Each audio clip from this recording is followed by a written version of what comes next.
ஆணாக இருந்தாலும் சரி பெண்ணாக இருந்தாலும் சரி காதலில் சிக்கக்கூடிய காலங்கள் அது எப்படி இருக்கும் அப்படின்னா பாருங்கள், எந்த தசாபுத்தி வேணாலும் போகட்டும், லக்கணத்துக்கு 5ஆம் அதிபதி, லக்கணத்துக்கு 7ஆம் அதிபதி, இந்த அதிபதிகளுடைய நட்சத்திரங்களில் எந்த தசாநாதனோ எந்த புத்திநாதனோ உங்களுக்கு கிடக்குதுன்னு பாருங்கள். அந்த தசாநாதன் அந்த புத்திநாதன் 7-5க்கு தொடர்பு இருக்கும் பட்சத்தில் காதல் மலரும். அடுத்தது சுக்கிரனுடைய நட்சத்திரங்கள், சுக்கிரன் ஒரு நட்சத்திரத்தில் இருக்கும். அந்த நட்சத்திரங்கள் 7ஆம் அதிபதியோ 5ஆம் அதிபதியோ இல்லை உங்களுடைய தசா புத்தியோ பயணம் பண்ணும் காலங்களில் காதல் மலரும்.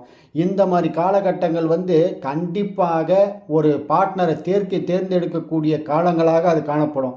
எனக்கு பெண்ணுனா பிடிக்காது, எனக்கு காதல்னா பிடிக்காது அப்படின்னு சொல்கிறவங்க கூட அந்த சந்தர்ப்பத்தை அந்த சூழ்நிலையை உருவாக்கக்கூடிய காலங்கள் இப்போ நம்ம சொன்ன காலங்களில் அவங்களுக்கு உண்டாகும்.